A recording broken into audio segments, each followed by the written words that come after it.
네, 오늘 도움 말씀 주시기 위해서 성형외과 전문의 김기태 원장님 모셨습니다. 안녕하세요. 안녕하세요. 네, 요즘 몸짱에 대한 열망이 대단한데요. 그중에서도 여성들 같은 경우에는 풍만하고 아름다운 가슴에 대한 관심이 점차 커지고 있는 것 같아요. 네. 어느 시대, 어느 문화권에 사는 여성은 불문하고 아름다운 가슴에 대한 가슴을 추구하지 않는 여성은 없습니다.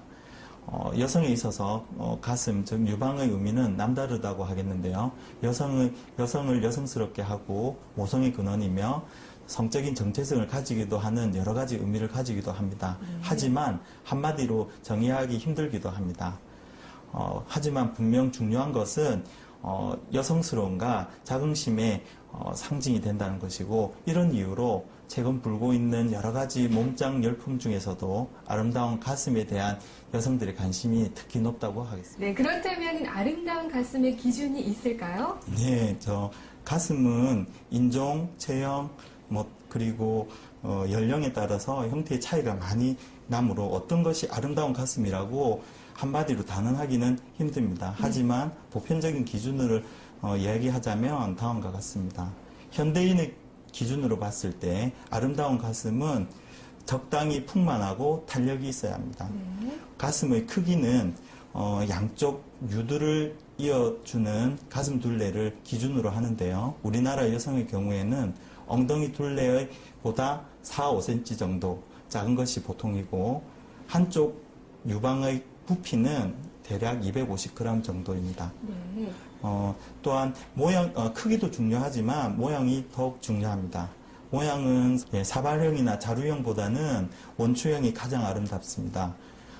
그리고 정면에서 보았을 때 쇄골의 중심과 유두를 연결하는 라인이 정삼각형을 이루고, 측면에서는 유두의 위치가 어깨와 팔꿈치 중간 지점에 위치하는 것이 이상적입니다. 네.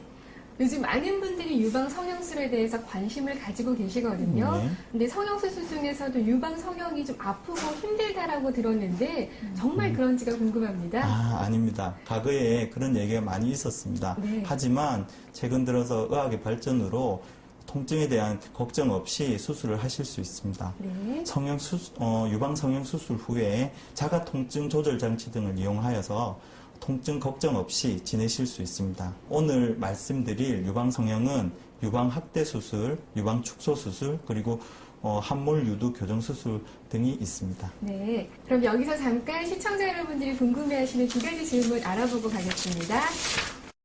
예, 보통 사우나에 가면 이제 두 팔로 상하 운동을 하는 이런 운동을 많이들 하시는데요. 저도 집에서 많이 하고 있습니다.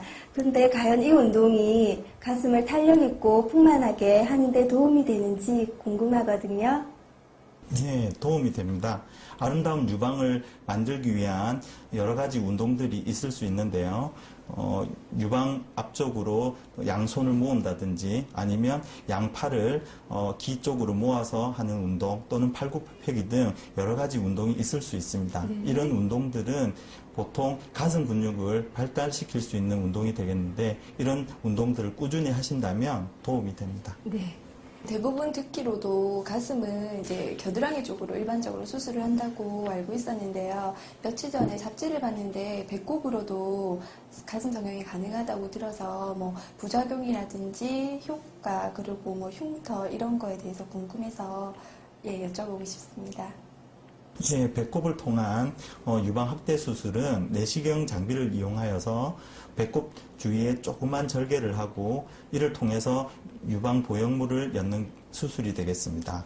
가장 큰 장점은 다른 수술들에 비해서 흉터가 거의 보이지 않는다는 장점이 있지만, 어떤 수술법이 가장 좋다는 것보다는 본인에게 필요한 크기나 보형물을 적절히 이용해서 정확한 수술을 하는 것이 더욱더 중요한 점이라고 생각됩니다. 유방 확대술 정말 다양한 방법들이 있는 것 같은데, 그럼 구체적으로 하나씩 살펴보도록 하겠습니다.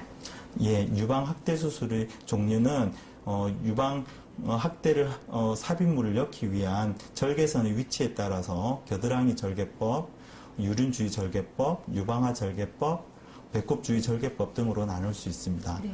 이런 유방 보형물을 넣기 위한 절개선은 유방 수술 후에 피부에 남게 되는 유일한 흔적이기 때문에 신중히 고려하여야 될 것 같습니다. 네. 유방 보형물의 위치에 따라서는 유방 조직 밑에 보형물을 엮는 방법과 유방 가슴 근육 밑에 보형물을 엮는 방법 두 가지로 흔히 나눌 수 있습니다. 네. 보통의 경우에는 유방 가슴 근육 밑에 보형물을 엮게 되는데 가슴이 많이 처졌다 경우에는 유방 조직 밑에 보형물을 넣기도 합니다. 네. 하지만 최근에는 이런 보형물의 위치를 본인의 유방 조직과 근육과의 관계에 따라서 여러 가지 타입을 나누고 적절히 조절하여서 수술하게 되는 이중평면 유방 확대 수술을 많이 시행하고 있습니다. 좀 더 자세한 내용은 그림을 보면서 설명드리겠습니다. 네. 타입 1은 일반적인 유방의 형태입니다. 타입 2는 좀 더 유동적인 유방 조직을 가지는 경우입니다. 네. 타입 3는 유방 하수와 아래쪽이 처진 유방의 경우입니다. 네, 그렇다면 유방 확대에 쓰이는 보형물들에는 어떤 것들이 있는지 궁금하거든요. 예, 유방 확대에 사용되는 보형물의 종류로는 식염수 보형물, 실리콘겔 보형물, 더블루멘 보형물, 하이드로겔 보형물 등으로 나눌 수 있습니다. 네. 먼저 식염수 보형물은 가장 많이 사용하는 보형물인데요. 인체의 체액과 비슷한 식염수를 얇고 단단한 실리콘 주머니 안쪽에 넣어둔 보형물입니다. 네. 가장 안전하다고 합니다. 네. 그리고 둘째로 실리콘겔 보형물은 실리콘겔을 주머니 안에 넣어둔 보형물로 과거에는 면역 반응 등 여러 가지 문제가 있다고 해서 논란이 되었지만 최근에는 유럽 등지에서는 많이 사용하고 있습니다. 네. 네, 세 번째로 더블루멘 보형물은 안쪽에 식염수가 들어있는 주머니를 바깥쪽에 있는 실리콘 겔이 들어있는 보형물이 다시 둘러싸고 있는 이중 구조를 가지고 있는 보형물이 되겠습니다. 이 경우에는 안쪽에 들어있는 식염수 보형물의 크기를 수술 후에 조절할 수 있는 장점이 있습니다. 네. 그리고 마지막으로 하이드로겔 보형물은 식염수보다 좀 더 부드럽게 하기 위해서 8% 포도당을 넣은 보형물이 되겠습니다.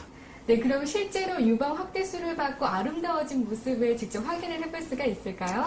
예, 앞에서 설명드렸듯이 네. 유방 조직과 가슴 근육 사이의 관계에 따라서 몇 가지 타입을 나누게 되고 그에 따른 적절한 수술법에 의해서 유방 확대 수술을 시행하게 됩니다. 네. 그림을 보시면 첫 번째 타입의 경우입니다. 네. 흔히 가장 많이 보게 되는 유방의 형태로 적당한 탄력이 있는 상태로 수술 후 좋은 결과를 나타내게 됩니다.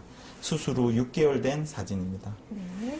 두 번째 타입의 경우입니다. 이런 유방 형태는 앞에서 보신 유방보다는 좀 더 유동적인 유방 조직이 많은 상태로 아랫부분에는 보형물이 유방 조직 밑에만 위치하게 하는 이중평면 수술법으로 좋은 결과를 얻을 수 있었습니다. 네. 세 번째 타입입니다. 흔히들 유방 아래 부분이 많이 처진 경우로 이런 타입의 유방에서는 보형물이 주로 유방하 조직에 있도록 수술을 하여 처진 모양을 교정할 수 있게 됩니다. 이런 경우 처음에는 약간 부자연스러워 보이지만 대략 6개월 정도 후에는 사진과 같이 자연스러운 모습을 보이게 됩니다. 네, 그럼 다음으로는 유방 축소술에 대해서 알아보도록 할 텐데요. 서양에 비해서 동양 여성들은 가슴이 그리 크지 않기 때문에 유방 확대술에 비해서 상대적으로 좀 피수를 받는 경우가 적지 않을까 싶은데 실제로는 어떻습니까? 예, 거대 유방은 가슴의 크기가 지나치게 큰 경우를 말합니다. 이런 경우는 빈도는 작은 가슴의 경우보다 훨씬 작습니다. 하지만 이런 가슴을 가진 분들의 고민은 훨씬 크다고 하겠습니다. 눈에 잘 띄게 되고 사회생활에 위축되기 때문입니다. 이런 거대 유방을 가지신 경우에는 여러 가지 의학적인 문제점을 가지게 됩니다. 네.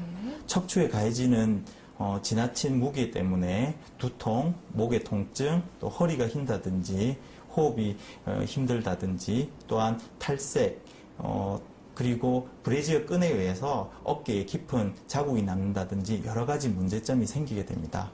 그리고 이런 것보다도 무엇보다 더 중요한 것은 심한 자기 체형에 대한 콤플렉스를 가지게 됩니다. 이런 경우에는 적절한 유방 축소 수술을 선택하여서 시행하게 되면 콤플렉스를 해결할 수 있게 되겠습니다. 첫 번째 유방 축소 수술 사진입니다. 네.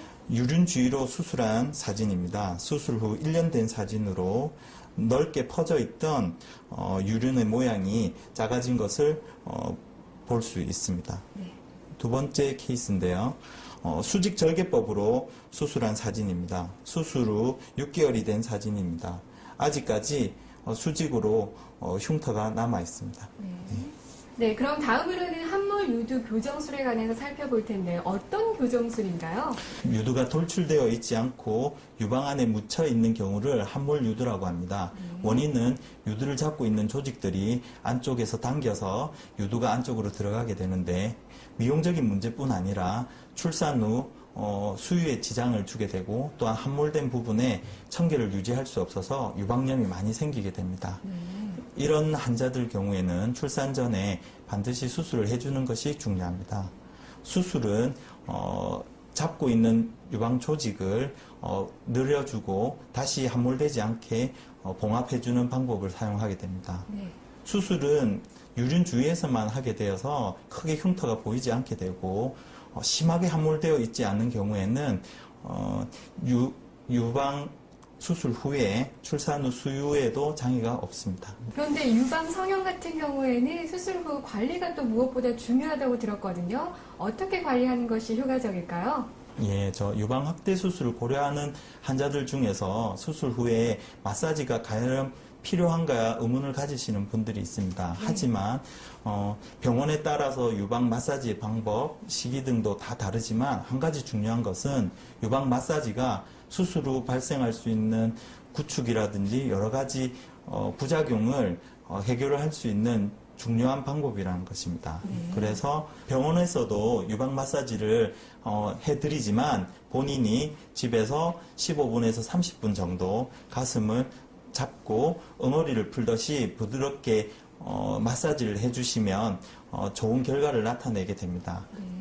수술 후 대략 2주 정도는 마사지 시 통증을 느끼실 수도 있지만 3개월에서 6개월 정도 꾸준히 마사지 해주시는 것이 중요합니다. 또 한 가지 걱정이 되는 것이 또 바로 이 부작용 부분인데요. 걱정하지 않아도 괜찮을까요?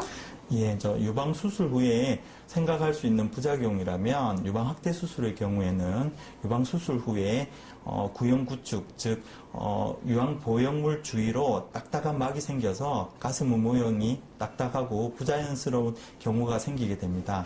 이런 경우를 막기 위해서는 수술 시 정확한 시술을 하고 수술 후 앞에서 말씀드렸던 유방 마사지를 꾸준히 해준다면 크게 걱정하실 게 없습니다.